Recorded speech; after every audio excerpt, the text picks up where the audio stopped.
احتساب بیورو کے executive board کا اجلاس چیئرمین جسٹس جاوید اقبال کی زیر صدارت نیب ہیڈ کوارٹرز میں ہوا، جس میں بدعنوانی کے 6 ریفرنسز دائر کرنے، 4 انکوائریوں، 11 انویسٹیگیشنز کی باقاعدہ منظوری دی گئی۔ تفصیلات کے مطابق نیب ایگزیکٹو بورڈ نے سابق وزیر اعظم نواز شریف اور وزیر اعلیٰ پنجاب شہباز شریف اور دیگر کے خلاف ریفرنسز دائر کرنے کی منظوری دے دی ہے۔ ان پر مبینہ طور پر الزام ہے کہ انہوں نے رائیونڈ سے شریف فیملی کے گھر تک سال 2000 میں غیر قانونی 2 رویہ سڑک تعمیر کر کے قومی خزانے کو تقریباً 4.5 کروڑ روپے کا نقصان پہنچایا۔ ایگزیکٹو بورڈ نے نندی پور الیکٹرک پروجیکٹ میں سابق وفاقی وزیر ڈاکٹر بابر ایوان، سابق وزیر پانی و بجلی راجہ پرویز اشرف، سابق سیکریٹری قانون و انصاف مسعود چشتی، سابق سیکریٹری شاہد رفیع اور سابق ڈائریکٹر اعجاز بشیر کے خلاف انویسٹیگیشن کی منظوری دی۔ ان پر مبینہ طور پر الزام ہے کہ انہوں نے نندی پور پن بجلی منصوبے میں تاخیر کی، جس سے قومی خزانے کو 113 ارب روپے کا نقصان پہنچا۔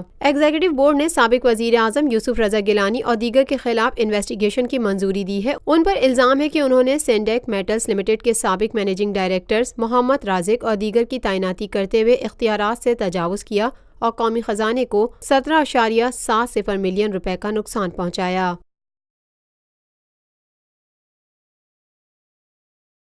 پاکستان میں پہلی مرتبہ حالات حاضرہ کے مختصر مگر جامع پروگرامز، خبروں، تبصروں کے علاوہ دیگر سماجی، تجارتی، ثقافتی، تفریحی، معلوماتی، مذہبی، تعلیمی، صحت اور بچوں کے پروگرامز صرف TNN TV پر۔